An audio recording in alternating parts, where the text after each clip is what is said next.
Okay, so the first discussion question that I had up was, I'm gonna share my screen real quick.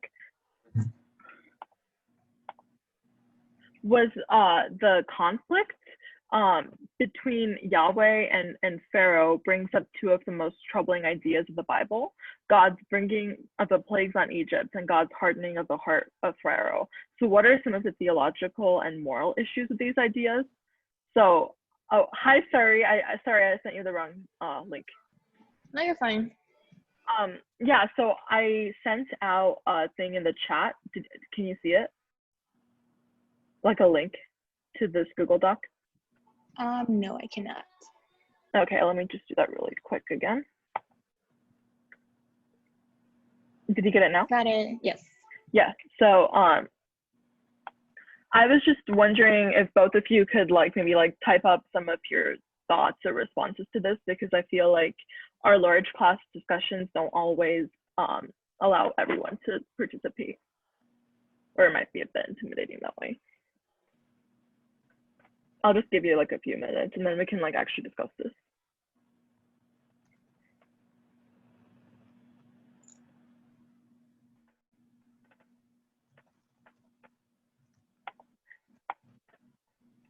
Yeah, it's just 2 questions. You can go to either of them. If you want us to edit this same doc, we'll make a copy of this. Oh no, edit the actual document. Okay. Yeah.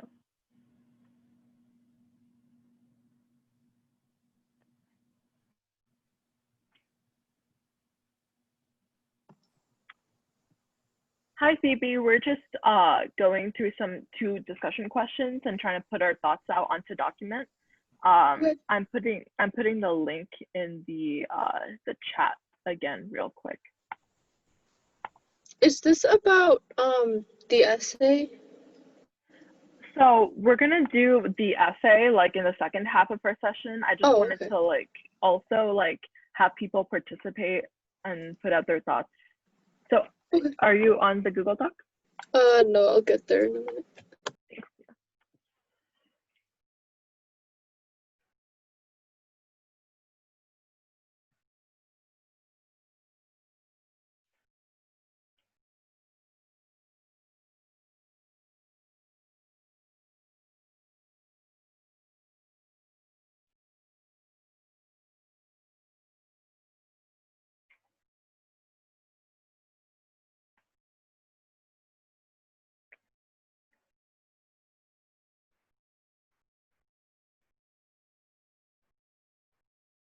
So I'll maybe give you 8 minutes and then I'll bring us back to discussion.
Hi Tallulah, I just sent out a Google Doc that I want people to just start discussing these 2 questions in. Cool. 1 sec. And I can send you the link in the chat. Okay, thank you. I think I'll just wait until like around 6:46 or so before we discuss it as a group. Okay.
Even if you weren't able to answer both questions, like just make sure you have something that you might have as like a reaction to the question that you might not have answered in written form.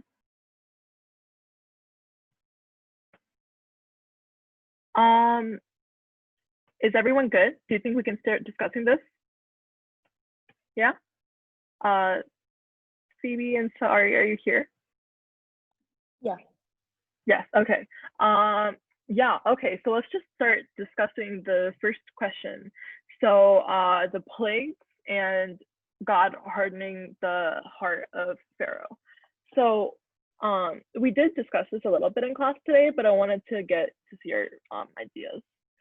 So yeah, so why you're correct that it definitely interferes with free will. And Phoebe, you're talking about how God is he all good, and again, Tallulah, you're talking about how does God like inflict suffering, and this goes back to the problem of evil. And could all three of you maybe like go into a little bit more detail about why you thought that? Why do you want to start off? Sure. I want to explain more about like this, my second thought about the P and Q thing. in Exodus where so the Hebrew if that's the right word, the Hebrews there was Yeah. and then the Egyptians they got punished for not heeding God's message. So I thought that that was very P and Q because it looks like Mhm. the Egyptians are the bad guys. You know, um they're the slavers or the owners, and then they get punished. And then Moses is like he does all the good. You know, he brings God's message to the people, and then he gets rewarded with like escaping, I guess. And after that, they go into the wilderness, and then all the people that follow God's message after that, and then they also get Mhm. rewarded, I guess. But then the Egyptian gets punished, so I think that kind of contradicts with the idea that the professor brought up that God isn't P and Q, like good and bad. Okay. So you're saying that like for the most part, the blessings and curses is what is happening in this book at least. Okay. Okay. Um, but then I have to ask you, is Pharaoh being bad when he's not allowing the Hebrew people to go? Because God is causing him his like heart to be hardened. Well, in that sense, no, because he doesn't have the free will. If God is like personally hardening his heart, then I would say no. But the alternative is if God isn't doing that, I guess, then the answer would be yes. He's doing out. Okay. Um, so tying on to kind of like going on to both Phoebe and Tallulah to what you said, what do you make of God like hardening the Pharaoh's heart? Is that something like what do you think is the reasoning that people might have interpreted that as? I don't know if we talked about this in class, but I think Professor Wilson said something like that God hardens the Pharaoh's heart on purpose in order to like show how God has the power to make Moses overcome those hardships, I guess. Okay. So kind of like both giving Moses like a trial and also punishing the Pharaoh at the same time. Yeah, but I think it's also like kind of like how it's showing how God is so powerful that Okay. like I don't know. I think that's kind of what So like Professor showing Wilson like God's power. Okay, like maybe like Yahweh has more power than even the Egyptian gods or something. Yeah. Yeah. Okay. About the plagues. Now this is more of like a question for I guess for you, Phoebe. So could you like expand on the idea of God as a warrior, and also like it contradicts the contemporary idea that God is all good. But what is good? Good is subjective for like different like groups of people. So do you think this falls under the definition of good for the Hebrews at that point in time? Yeah, so like I was raised Christian. Mhm. So we were like brought up saying that like, oh, don't harm people, don't Mhm. if you want someone to do this, negotiate with their words, whatever, that Mhm. kind of like basic kind of communication stuff. It's like I guess like this idea of God, I've never like studied the Old Testament this much. Mhm. So like it kind of just surprises me how like I mean like religion itself, I guess, is like a guideline sort of, Mhm. and then like seeing that like Christianity was based on God like being not necessarily like violent, but like doing these things that we would now consider like really harmful.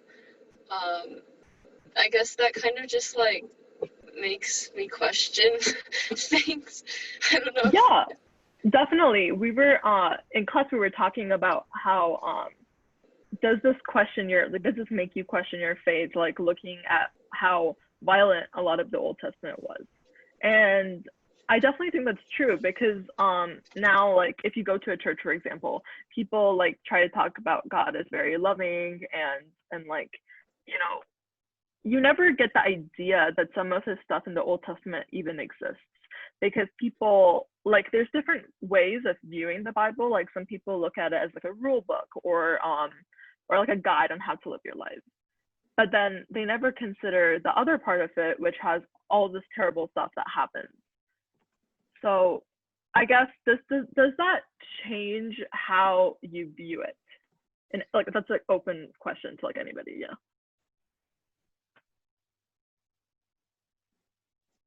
I mean, for me, like, I don't think I'm gonna stop being Christian. Of course. But like, it does kind of like make me wonder, like, if there wasn't like the second, or sorry, not the first, the second testament or whatever. If we didn't have that, like, the whole world would be so different if like we based our like actions on just the first testament. But even within the Old Testament, I'll just like use the right word, I don't know, I keep saying it weird. Yeah, but even within the Old Testament, you have a lot of like diverse things where you have like people in like the older books like doing like a lot of bad things. Like for example, you have does everyone know that maybe the story about King David? Like, you know, he's many figures in the Bible are seen as being both good and bad. And I feel like the idea of the Old Testament is to show not necessarily like rules on how to live, but also how do people who are human, just like us, experience struggles and trials. So it's kind of to learn what being human is rather than maybe like a rule on how to live your life. So I feel like you could still take lessons from that. But definitely the idea of God as a warrior is not something that you really see in the New Testament. So that's definitely something that's true. So Tallulah, for your response, you were talking about how it's hard for people who are Christian or religious scholars even to come to terms with the God that inflicts suffering, because this goes back into the problem of evil. Like, how can a good God cause like things that are bad? I think this actually ties into the book of Job as well. Do you have any thoughts on that? Could you expand on your response as well? Yeah, I was kind of, when I was writing, I was thinking of the book of Job, and I was thinking of the worksheet or that kind of sequence of, I don't know, you think claims that we were working through, the problem of evil, and that idea that, you know, it, and why I was kind of tying back to what Phoebe was saying is that, you know, the concept that God is all good, I think in the way he broke it down is that if one thing changes, it kind of all breaks down. I thought that was kind of what Professor Wilson was saying. And I think that this could be one of those kind of pieces that if you change it, then the conception that you have of God being all good then also falls apart. Yes, I guess kind of following the no, I get it. Yeah, that he was I saying. think definitely what I kind of see from some of this, if you're tying it at least to Job, is like maybe our moral understanding as humans is different from that of God. So like I know a lot of later Christian interpretations of this text is to show that all of this was intended for a reason, to one, punish the Egyptians for enslaving the Jewish people, and also to help bring them out. So I guess there's many ways of like viewing that. I'm just going to go to the second question really quick, and in 5 minutes we're going to go back to the essay. So Israel's Exodus story may be the earliest account of humans coming to liberation from slavery, and do you think the story can serve as a model for liberation of all sorts?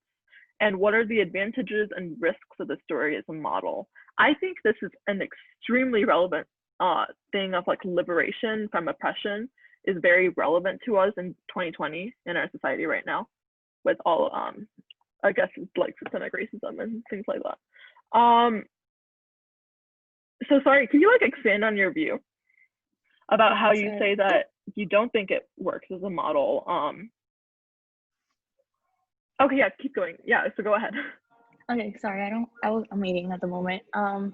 So I was personally thinking of a sense of like how like God promised like so would you call them like Jews in that case, because like they're from Israel? Yes, you can call them Okay. Jewish people or Hebrews. Yeah. Okay. So I was like, okay.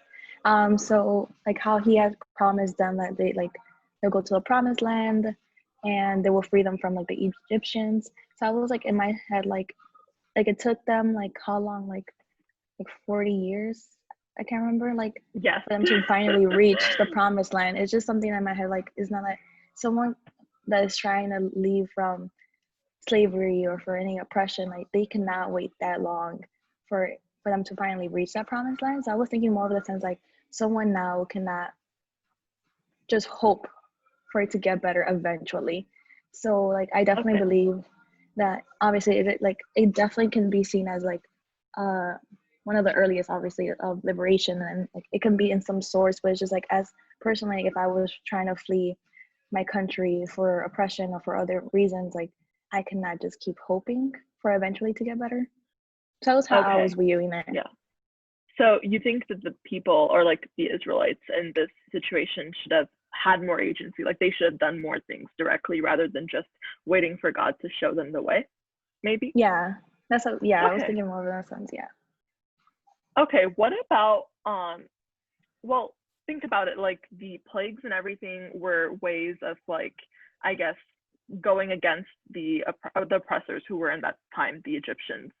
Obviously they were caused by God, but do you think this can work, like if, for example, the plagues or any of if that was caused or like the Hebrews had a part in that? Like let's say the Hebrews were able to cause that, or for example, do you think that could relate to anything happening today, or do you think that in general, like that would work as a model of liberation, of getting back at the oppressors? I guess in the sense of like how the plagues came about and like what occurred. I just need to wrap my head around it. I don't know at the moment. No, it's totally fine. And does anyone else have any thoughts about this question?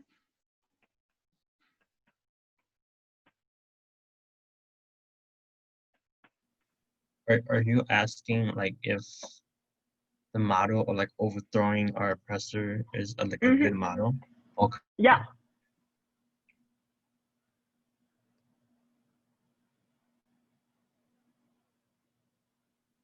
I mean, just speaking like in modern times, what Sarah said about like not waiting, like I agree with that. Of like you should take action when necessary to make change. But like I'm also conflicted because like just personally, I like the idea of like peaceful stuff. But I also think that like radical immediate change sometimes is necessary. So I'm guessing like it could work, but like you'll meet a lot of opposition.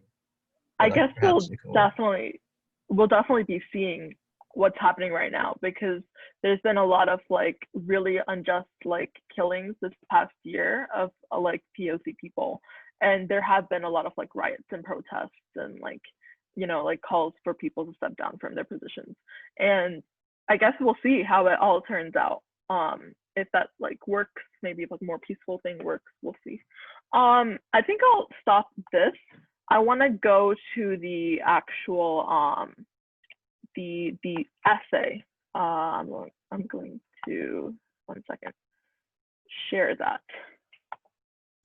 Sorry, will this be recorded and shared later? Because I have another Zoom. Okay, thank you. Yes. Yeah, thank you.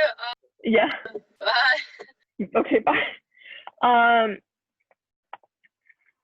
Can everybody see this? Yeah. Yeah. Okay.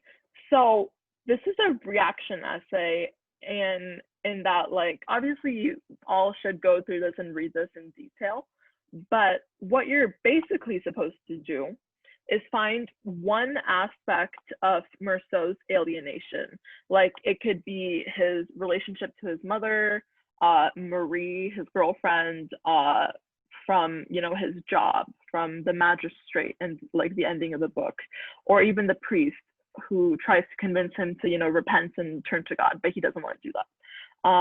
It could even just be like his estrangement from society, from religion, from just like general human emotions. So like pick one aspect of his estrangement or alienation, and then you're going to talk about how it goes in the book and about how you react to that. Like, for example, if I was going to say something like, I'm going to talk about his relationship to his mother, and I thought it was really gross. Like, how dare he not show any emotion at his mother's funeral? And like, then I react to how it's very reasonable for the prosecuting lawyer at the very end of the book, for example, to use that to talk about his character. So something like that. So what you really just want to do is find maybe a couple of points in the book. Maybe, again, this is a 2 to 3 page paper, so not too long. Maybe like 2 to 3 quotes that are good and like large, and I guess we call them meaty quotations. And you're gonna have to say, what is the problem? Thesis should be kind of like, what is your reaction to the problem? And have maybe like 5 or 6 paragraphs talking about examples in the book and how you relate to them. And your conclusion, again, is just restating the thesis, adding a little bit more to that. Does anybody have any questions about this? I did. Like when we talk about like the aspect of him being alienation. Sorry. Yeah. Does it have to be broad and like we just branch out? Like when we talk about it in there, like when we talk about it in the thesis, like in our first paragraph, does it have to be broad? Like just like, let's say like I'm gonna talk about his emotions. Okay. So your your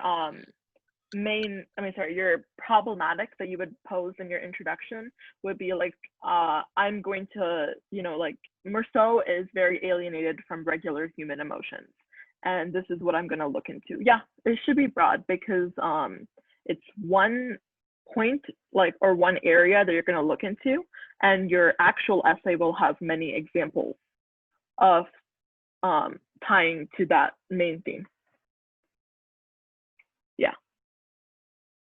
Yeah, I would recommend not doing something super specific that you can't find multiple examples for. Does anyone have any ideas on ways they might go? Like on what points of alienation they might look into? Or not yet? I was thinking emotions. Okay. All right, yeah, this is definitely great. This is due on the 2nd. Like, absolutely have to turn in on the 2nd. If you want to turn it in before, no one's gonna like stop you. I will be holding office hours that I'm going to also be sending out to everybody. Probably like this weekend, sometime this weekend. Yeah. If anyone doesn't have any other questions, then I think you're all good to go. Okay, thanks for coming. Thank you. Can I talk to you? Oh yeah, sure. Okay. One sec, I'm gonna stop the recording first though.